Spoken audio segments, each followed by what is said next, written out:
What's going on, Titans? It's MetaMatt here, and today I'll be talking about how to buy and sell NFTs on OpenSeas, Magic Eden, and how to check the rarity on Rarity Sniper as well as Rarity Sniffer. But the first step is to get a MetaMask or a Phantom wallet so you can fund your wallet so that you can buy and sell these NFTs with your wallet. So if you are going to be buying a Ethereum-based NFT, you want to use MetaMask, and if you want to buy a Solana-based NFT, you can use a Phantom wallet. Now, there are other types of NFTs, but the Ethereum and Solana are the two more popular ones, and we'll be focusing on those during this NFT class. So let's start with MetaMask. The process is pretty simple. You just press download now, and it's like any other app. You just click next, install, make sure to read all the disclaimers, and then once you install, it'll appear right here in the top right-hand corner of your browser. You can just click it right here, and it'll show you your account. So this is actually one of my burner wallets. What a burner wallet is a wallet that people use for minting processes. We went over last class how minting works, but some of these projects are scams. We actually made a video about how to avoid these. But basically, a burner wallet is a wallet that you use to mint your projects. Then you have your main wallet, which you then transfer the NFTs from your burner wallet that you just minted to the main wallet. And this way, if you go through a minting process that gets compromised, your main wallet will not be affected. So it will show you how much Ethereum you have in the wallet right here, as well as how much that equates to in US dollars. You can buy Ethereum straight off of MetaMask using Wire or Transact, but these do have some transaction fees and different limitations. You can also just deposit your Ethereum right into your wallet using Coinbase or whatever exchange you use. So once you either buy or transfer your Ethereum into your MetaMask wallet, you are now ready to purchase an NFT. So with Ethereum NFTs, the site you're going to be using is OpenSeas. There are a whole bunch of other sites out there, but this is the most popular one for Ethereum-based NFTs. We will be going over how to explore and look for different NFTs in our next class, but right now we're talking about how to buy ones. So for instance, we have the In-Betweeners NFT, which is an NFT by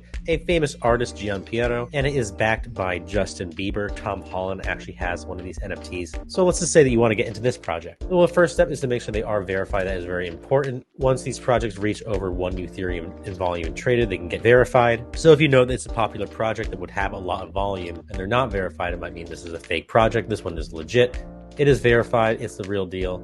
So let's go ahead and see how to buy one of these NFTs. So there are ones that are up for auction. They have this little pink diamond next to it. You can try to bid for these by placing a bid right here. You just click place bid and then boom, you're good to go. Or you can just buy one straight up if you don't feel like waiting. So you just scroll down until you stop seeing these pink diamonds and you see a black one. This one right here for 107. This one here for 1.1. These are all for sale. So you can click it and just buy now for the current listed price. So the difference is the ones that are pink are the ones that are up for auction. You'll have to bid for them. If you do not want to wait, you can get the ones that are black as far as the diamonds go, and that will be the ones you can just buy straight up for the listed price. If you have a phone, you can download MetaMask, and where it says activity here, it will actually say NFTs, and that's where you can see all of your NFTs, and this is only viewable on the app version of MetaMask. So the project that you mint from will give you a website that will give you the rarity. The popular ones are Rarity Sniper and Rarity Sniffer, but some projects do some other ones as well.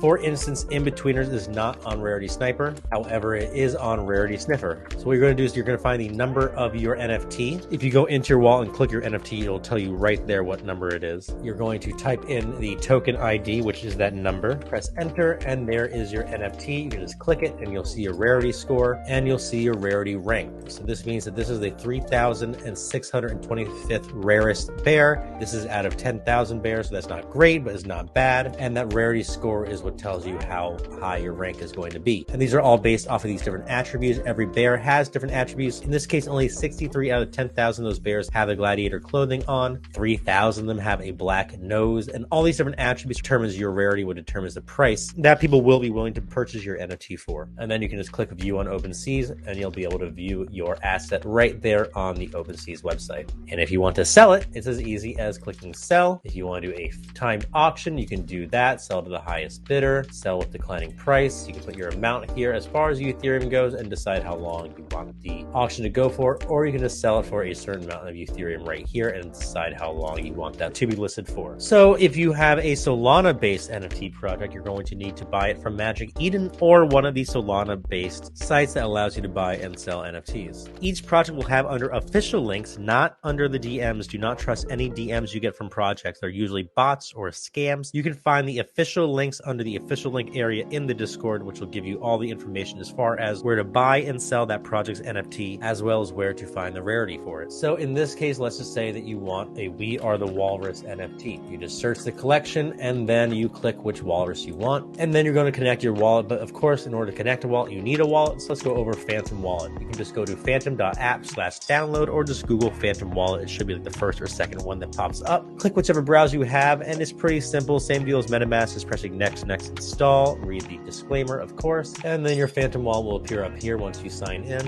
and it'll tell you how much you have as far as your Solana goes, which is SOL, SOL. You can buy SOL with MoonPay or FTX, which is an in-app purchase, just like with MetaMask. You can just buy it right off of the wallet, or you can transfer some SOL in from Coinbase or whatever exchange you use. All of your NFTs will be under this collections area right here, and it'll show you which NFTs you have. So you're going to need to connect your wallet. The same deal goes with OpenSea, so you'll need to connect your wallet first before continuing, which is pretty easy. You just click your MetaMask or whatever wallet you're using. You just sign in and you'll be able to see your assets and buy and sell off of OpenSea. You can only buy and sell once you connect your wallet. Same deal goes for Magic Eden. And it's as simple as just pressing connect wallet and putting your password in, and then you will see that your wallet is connected once you see the letters next to it. And you can either just buy now, or you can make an offer, which is kind of like the auction. You can say, oh, it's at 0.89 SOL. I'll make an offer for 0.7 SOL. And you can see if it gets accepted or not. Or you can just buy now at the current price. You just click buy now and then approve, and that walrus or whatever NFT you decide to do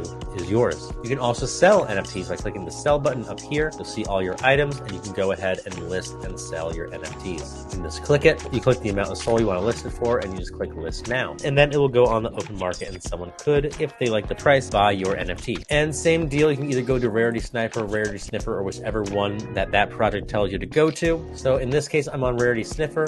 I'm looking at We Are the Walrus. Well, We Are the Walrus is not on Rarity Sniffer. It is on Rarity Sniper.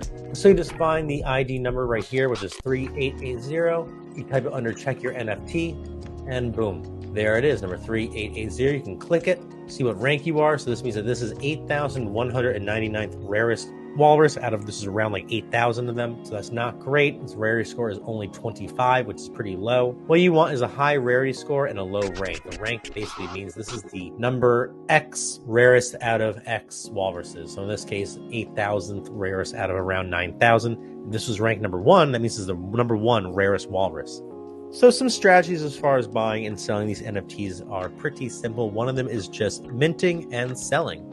So for a lot of projects, the mint price will be one of the lowest prices you can get it at, especially in the beginning, if it is a successful project and it sells out. In this case, for We Are the Walrus, the mint price was 0.89 SOL, and it went as high as a floor price of 2 SOL. Remember, the floor price is the lowest listed walrus, the cheapest walrus. So that's just doubling your money if you had the cheapest walrus. If you had a better one or a rarer one, you could make more than double your money if you had minted and sold before the rarity reveal. So in this case, there was 8,989 walruses. They all got minted. The price was 0.89 SOL for everybody. It was the same price. Everyone had the same chance to get the rarest one. It's like drawing a Pokemon card out of a Pokemon pack. You don't know which one you can get. It's all just luck of the draw. And you have your walrus or you have your NFT. And then what happens after the mint is there's a small period of time between the mint and the rarity reveal. The rarity reveal is where you get to see which walrus or which NFT you have and how rare it is. So before that, people are just buying and selling based on what they think or what they assume.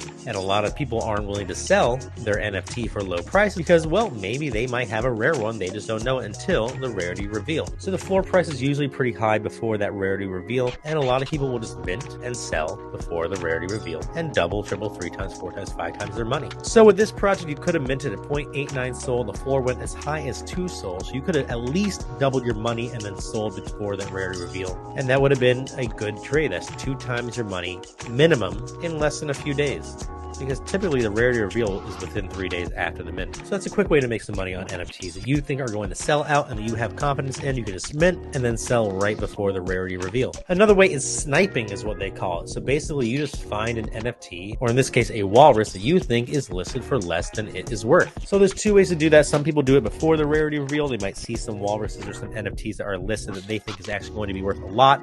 but the person listing it does not know that because the rarity is not out. So you snipe it, which means that you're buying it for less than it is actually worth. So what you can do is you can also just click the walrus or an NFT that you're looking at. You can go to Rarity Sniper, go to check your NFT, enter the ID, press check, and there it is. So this is ranked number 8,000, and then you can just go to the ones that are around it, find your NFT, see what the ranks are, and basically to see if there's going to be, like, let's say all these are 8,000 ranks and there's one 5,000 in there, that might be a good pickup. And you just rinse and repeat and see what all the walruses listed are ranked at. And maybe, well, let's just say that all these are ranked at 8,000 and there's one 4,000 or 5,000 in there. That's a good pickup. Or you can go to activity and see what people are buying and for how much. You just click the mint address and you'll be able to see what NFT was bought and at what price down here under total amount. And then you can just go ahead and do the same deal and get the ID and see how rare it is, and then compare it to other ones that are currently listed and see if the prices match up. So the goal is basically using the past activity to see what these walruses are worth, and then go to items and see which ones are actually listed less than they are worth. Or you can just compare the NFT to ones that are listed around it and see which ones are the rarest. Another thing you can do with Magic Eden is see what the floor price of specific traits are. So in this case, you can go to gold. So here you see all the different ones with gold backgrounds, and the lowest one is selling for 1.61. So if you have a walrus with a gold background, well, you don't want to sell for less than 1.61 because that is the floor price. So what some people do for selling is they find what their rarest trait is, and then they'll go ahead and see what the floor is for that trait. So if your rarest trait, the one that makes your walrus the rarest, is, let's just say, the gold teeth, and you click teeth gold and see what the cheapest walrus with cheap gold is. Right now it's 3 souls, so you know that's around what the asking price for a gold teeth walrus is. So if you have one, you probably don't want to sell for that much less than 3 souls. And of course, you want to check all the rarities of these ones and compare them to yours before selling, because that is important too. And if you see that maybe like the lowest one is like 1 soul and all the other ones are around 6 soul, you can see what the comparison is in rarity and then decide to buy based off of that. So the same deal for OpenSeas. You just go ahead and look at the project that you want to buy, look at the number of the bears that are listed, and see if there is one that is way less ranked than the other ones, and see if there's one with a much lower rank than the ones listed around it. Or you can just go to activity and same deal as with Magic Eden, just see which ones are being sold at, see what the rarity is, and base your purchases off of that. And just like Magic Eden with OpenSeas, you can look based off of the different traits. So if you click the check mark with silver chain, you can then go see all the different NFTs that are selling with a silver chain on it and base your buy or sell off of that. Well, I hope that helped, and I hope to see you in our next class, but until then, I hope that you all make some bread.